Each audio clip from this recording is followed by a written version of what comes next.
नमस्कार दोस्तों और जय हिंद दोस्तों। आज क्लास में हम सीखेंगे अधिकरण कारक और संबंध कारक किसे कहते हैं। तो दोस्तों मेरे वीडियो को अंत तक जरूर देखिएगा। वीडियो पसंद आने पर मेरे चैनल को सब्सक्राइब और मेरे वीडियो को लाइक जरूर करिएगा। आपके लाइक और कमेंट से हमें बहुत ही मोटिवेशन मिलता है। तो आइए अपनी क्लास शुरू करते हैं। अधिकरण कारक का अर्थ क्या होता है? अधिकरण कारक का शाब्दिक अर्थ होता है आधार। अधिकरण कारक का शाब्दिक अर्थ क्या कहलाता है? आधार कहलाता है। आइए इसका परिभाषा देखते हैं। इसकी परिभाषा क्या है? संज्ञा का वह रूप, संज्ञा का वह रूप जिससे क्रिया के आधार का बोध होता हो, जिससे क्रिया मतलब फर्क, क्रिया के आधार का बोध होता है, उसे ही हम अधिकरण कारक कहते हैं। संज्ञा का वह रूप जिससे क्रिया के आधार का बोध जाना जाए या बोध होता है, तो उसे हम अधिकरण कारक कहते हैं। इसका विभक्ति चिन्ह क्या होता है? इसका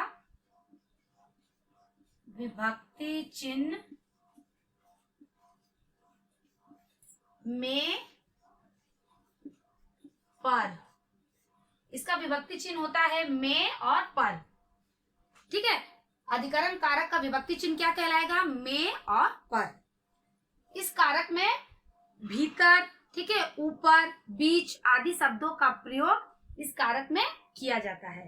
तो आइए इसके उदाहरण पर कुछ हम चर्चा करते हैं। अधिकरण कारक के उदाहरण: वीर सिपाही, वीर सिपाही युद्ध भूमि में मारा गया। वीर सिपाही युद्ध भूमि में मारा गया। ठीक है, यहाँ में विभक्ति चिन्ह का प्रयोग किया गया है। अगर हम क्रिया से प्रश्न पूछेंगे कि सिपाही कहाँ मारा गया, तो हमें उत्तर मिलेगा कि वह युद्ध भूमि में मारा गया। ठीक है, तो जब हम कहाँ लगा के प्रश्न पूछे तो हमें उत्तर मिला कि वह युद्ध भूमि में मारा गया। तो इससे हमें पता चलता है कि हमें उत्तर मिल गया कि वह युद्ध भूमि में मारा गया। बस आपको यही ध्यान रखना है कि किसमें, ठीक है, कहाँ, किस पर और कब, इन चार शब्दों से अगर हम प्रश्न पूछेंगे और हमें जो भी उत्तर मिलेगा, तब वहां पर क्या कहलाएगा? वहां पर अधिकरण कारक कहलाएगा। जैसे मान लीजिए एक और एग्जांपल हम लोग देखते हैं। जब मैं घर में गया तो कोई भी नहीं था। जब मैं घर में गया तो कोई भी नहीं था। इस वाक्य में विभक्ति चिन्ह का प्रयोग किया गया है। ठीक है, इसमें में विभक्ति चिन्ह का प्रयोग किया गया है। इससे यह समझ में आता है कि वक्ता घर में गया था, और यहाँ पे क्या है? में विभक्ति चिन्ह का प्रयोग किया गया है। और हम लोग जानते हैं कि जहां पर भी में विभक्ति चिन्ह का प्रयोग किया जाता है, वहां पर अधिकरण कारक होता है। तो आइए अधिकरण कारक के कुछ और उदाहरण पर हम लोग चर्चा करते हैं। अधिकरण कारक के कुछ अन्य उदाहरण: नंबर 1, महाभारत का युद्ध कुरुक्षेत्र में हुआ था। महाभारत का युद्ध कुरुक्षेत्र में हुआ था। हम सभी को पता है महाभारत का युद्ध हुआ था। आप लोगों ने भी और हमने भी टीवी सीरियल में देखा था। महाभारत का युद्ध कुरुक्षेत्र में हुआ था। यहाँ पे में विभक्ति चिन्ह का प्रयोग किया गया है। मछली पानी में रहती है। मछली कहाँ रहती है? पानी में रहती है। यहाँ पर भी में विभक्ति चिन्ह का प्रयोग किया गया है। सुमन कमरे के अंदर है। सुमन कमरे के अंदर है। हमने बताया था ना कि अधिकरण कारक में ऊपर, अंदर, ठीक है, बीच आदि शब्दों का प्रयोग किया जाता है। तो सुमन कमरे के अंदर है। फ्रिज में गुलाब जामुन रखा हुआ है। फ्रिज में मम्मी क्या करती है? गुलाब जामुन रखती है और हम लोग क्या करते हैं? निकाल कर खा लेते हैं। तो फ्रिज में, यहाँ में विभक्ति चिन्ह का प्रयोग किया गया है। फ्रिज में गुलाब जामुन रखा हुआ है। वह रोज सुबह गंगा किनारे जाता है। वह रोज सुबह गंगा किनारे जाता है। यहाँ पे भी किनारे शब्द का प्रयोग किया गया है। वह पहाड़ों के बीच में है। वह पहाड़ों के बीच में है। वो कहाँ है? पहाड़ों के बीच में। ठीक है, राधा के घर के अंदर चोर था। राधा के घर के अंदर चोर था। राधा एक लड़की, उसके घर के अंदर क्या था, चोर था। तो इन सभी वाक्यों में, ठीक है, या फिर भीतर, अंदर या बीच शब्दों का प्रयोग किया गया है, तो इसे ही हम क्या कहेंगे, अधिकरण कारक। इन सभी उदाहरण के द्वारा हमें पता चला कि यहाँ पे अधिकरण कारक का प्रयोग हुआ है। अधिकरण कारक के लिए ध्यान देने योग्य बातें क्या है, नोट कीजिए। कहीं कहीं अधिकरण कारक के चिन्ह में और पर, कहीं कहीं पर हम देखेंगे कि अधिकरण कारक का जो चिन्ह है, विभक्ति चिन्ह में और पर, वो क्या रहते हैं, वो लुप्त भी रहते हैं, मतलब दिखाई नहीं देते हैं। जैसे मान लीजिए, आजकल वह रांची रहता है, आजकल वह रांची रहता है। अगर हम कहेंगे कि आजकल वह रांची में रहता है, तो यहाँ पर में विभक्ति चिन्ह क्या है, लुप्त है। यहाँ कौन सा विभक्ति चिन्ह लुप्त है, में। वह आजकल वह रांची में रहता है, ऐसा भी हम लिख सकते हैं, लेकिन मेरा जो वाक्य है वो क्या है, आजकल वह रांची रहता है। तो यहाँ पर भी अधिकरण कारक हुआ है, क्योंकि यहाँ पर में विभक्ति चिन्ह लुप्त है।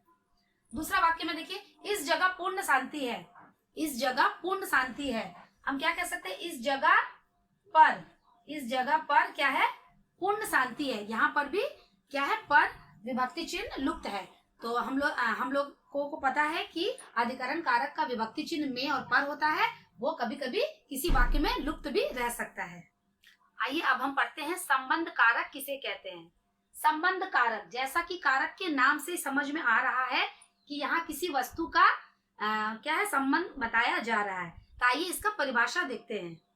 परिभाषा क्या है संबंध कारक का, संज्ञा या सर्वनाम का वह रूप जो हमें किन्हीं दो वस्तुओं के बीच संबंध का बोध कराता है, वह संबंध कारक कहलाता है। ठीक है, एक बार और पढ़ते हैं हम लोग। संज्ञा या सर्वनाम का वह रूप, संज्ञा या सर्वनाम का वह रूप जो हमें किन्हीं दो वस्तुओं के बीच, हमेशा ध्यान रखिएगा, किन्हीं दो वस्तुओं के बीच संबंध का बोध कराता है। किसी भी तरह का संबंध का बोध कराए या ज्ञान कराए तो वहां पर संबंध कारक कहलाता है। तो आइए इसका विभक्ति चिन्ह देखते हैं। इसका विभक्ति चिन्ह क्या है, संबंध कारक का विभक्ति चिन्ह क्या है, का, के, की, ना, ने, नी, रा, रे, री। तो संबंध कारक का विभक्ति चिन्ह क्या हुआ, संबंध कारक का विभक्ति चिन्ह का, के, की, ना, ने, नी, रा, रे, री, ये सभी क्या है, संबंध कारक के विभक्ति चिन्ह कहलाएंगे। तो आइए इसका उदाहरण पढ़ते हैं हम। ये संबंध कारक के उदाहरण पढ़ते हैं। राजा दशरथ के 4 पुत्र थे। यह सुमन का घर है, यह सुमन का घर है। यह पंकज का स्कूटर है।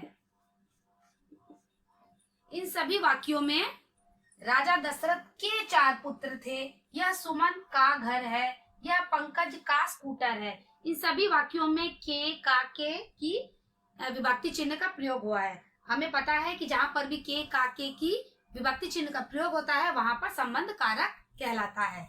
जैसे मान लीजिए राजा दशरथ के 4 पुत्र थे, तो राजा दशरथ के कितने पुत्र थे, 4 पुत्र थे।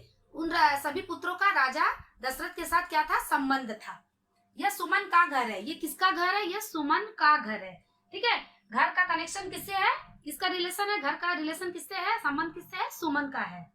यह पंकज का स्कूटर है, यह किसका स्कूटर है, यह पंकज का स्कूटर है। ठीक है, तो किन्हीं दो वस्तुओं में क्या है, संबंध बताया जा रहा है कि यह स्कूटर किसका है, पंकज का है।